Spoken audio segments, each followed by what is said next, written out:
you're watching an NDTV Profit special. Now the RBI has just updated that the board will transfer 2,10,874 crore rupees as surplus to the central government. This is for the accounting year 2023-2024. The figure is definitely higher than was being anticipated and is a bonanza for the government. My colleague Vishwanath Nair joins us to tell us a little bit more about what this figure means for the government going forward.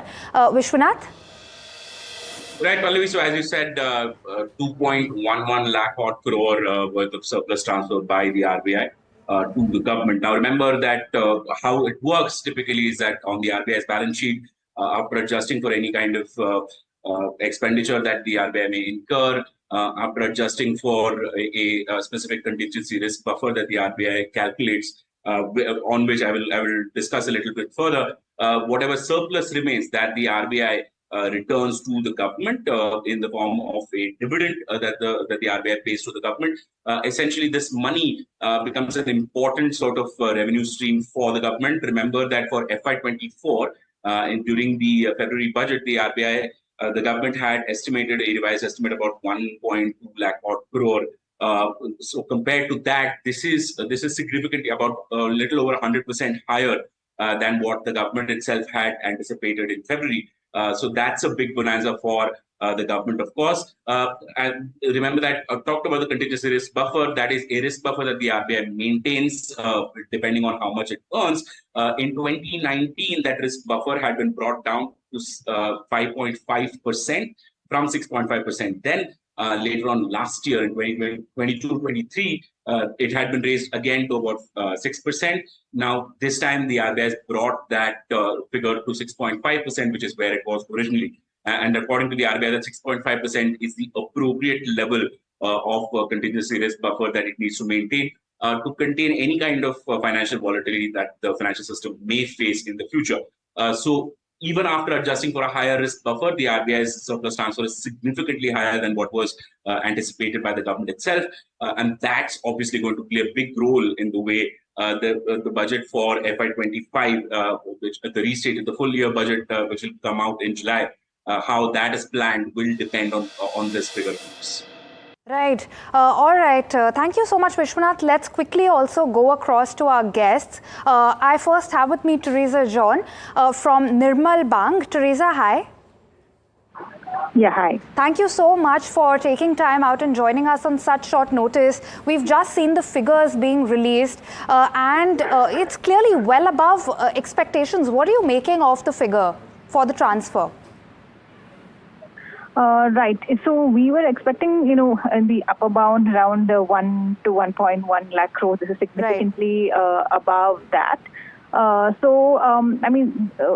this is despite the, I think, as Vishwanath was mentioning, the RBI has actually increased, the contingency risk buffer to 6.5% from 5.5% during the pandemic. So despite higher provisioning, under the contingency reserve, they have made a higher transfer. So one thing that we have, when you look at the RBI balance sheet, is the foreign security part of the RBI's balance sheet has actually grown quite significantly over the last year, and the interest rates on the foreign securities are also higher because global interest rates remain elevated. So it's possible that that could have contributed in a substantial way to the higher dividend. And possibly, there were higher mark-to-market losses, both on the foreign securities portfolio as well as the rupee securities portfolio. So this year, I don't think there'll be any mark-to-market losses on the rupee securities portfolio because your domestic yields have actually moderated when you see from March 2023 to March 2024. On the foreign securities, we were anticipating some mark-to-market losses because global yields have continued to rise, but probably that was lesser than what we and most of the market were expecting. So that could be the two elements of surprise. We'll have to wait for the RBI to actually release its annual report to know whether our guesstimates are correct. But these could be, probably the reasons why the RBI dividend is actually high. Okay, all right. I also have with me Vivek Kumar, economist from Quant Eco Research. Vivek, hi. Thank you so much for taking time out. Hi. So, Thank you for having me on the show. Absolutely, our pleasure. So, I do want to ask you, the figure is higher than what even the government had budgeted for. What does this mean in terms of fiscal implications? Does it have any impact at all on the fiscal deficit which we will see for FY24?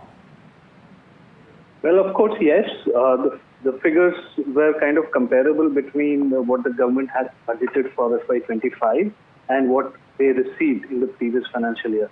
The numbers were roughly comparable. So broadly, you could say that about 85 to 90 odd thousand crores were expected from the RBI as far as the budget estimates are concerned. So the actual outturn is way beyond that. There is almost a 1.2 lakh crore, I would say, bonanza vis-a-vis what the budget had estimated. And that would translate into a GDP figure of roughly 40 basis points. So from an FY25 GDP perspective, this would give you a 40 basis points of cushion or 0.4 percentage points of GDP cushion to your fiscal deficit arithmetic.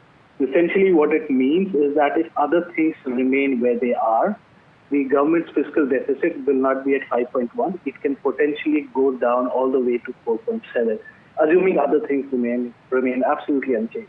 So in some sense, what it gives is a lot of cushion. The government can now have a lot of wiggle room to play around with some of the assumptions that it has on the expenditure side as well as on the other revenues front, even if, let's say, there is some shortfall on account of taxes, on account of other sources of revenues during the course of the year.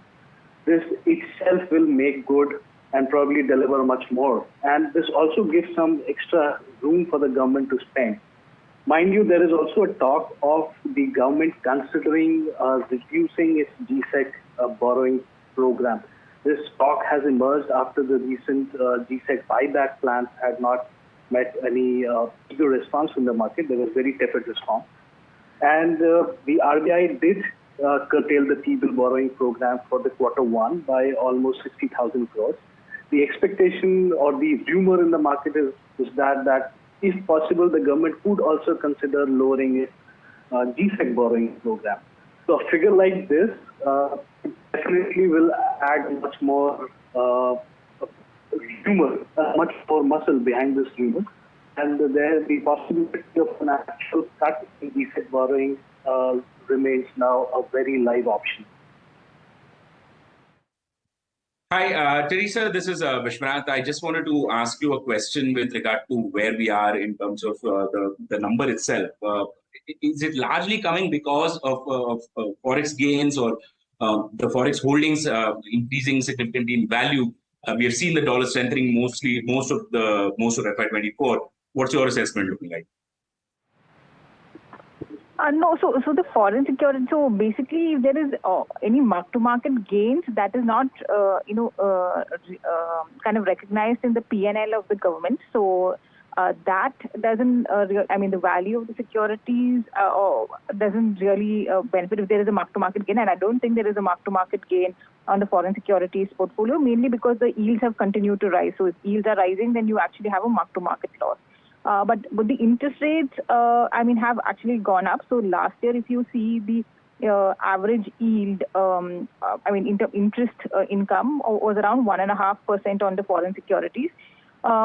This year, probably, we were assuming it to go up by around 50 basis points, very conservatively. But it's possible that you would have earned even, say, maybe 2.5 to 3%, because global yields on average have been, closer to 4%. So it's possible that the interest income on the foreign securities is higher, and even on the rupee securities, it could have been slightly higher than what most was expecting. And the second is the provisions probably could have been. So last year there were a lot of mark-to-market losses both in the foreign and the rupee securities portfolio. This year the mark-to-market losses could have been lower than what it is last year. So those could, and then so we were expecting slightly lower FX and other gains, but probably it may have remained around the same levels as last year. So those could have been the factors which contributed to the higher dividend itself. Right, Teresa. Vivek, one last question to you before we let you go. Just trying to understand where the gaps are. You mentioned that there might have been certain shortfalls in certain planned revenue for the government. I think specifically with regard to the divestment, because that's where you've seen the least amount of action for the government itself, right? Right. Yes, that's true, because this is an year, and typically, at least during the phase of the election, it's not practical to assume that there will be any divestment happening. So clearly, but not that the divestment target was lofty. I guess overall, now what this gives you is that enough room to compensate for any potential loss on the revenue side. It also gives you room to expand your expenditure. If you don't want to do anything, the best way to do is to go about is to cut back on your borrowing plan. So essentially, what it will do is, from an interest rate perspective, it will lead to lower long-term interest rates. We've already seen short-term interest rates coming up in the last few weeks. Now, this will have an impact on the longer-term interest rates across the yield curve. Okay, all right. Thank you so much, Vivek and Teresa, for taking time out for us. Of course, our quick takeaways, one of the key takeaways from the conversation was that there will be fiscal implications because of the transfer being higher than was anticipated even by the government. The fiscal deficit as a percentage of the GDP could be substantially lower than what was initially targeted by the government. We'll continue to bring more updates on this. Thank you so much for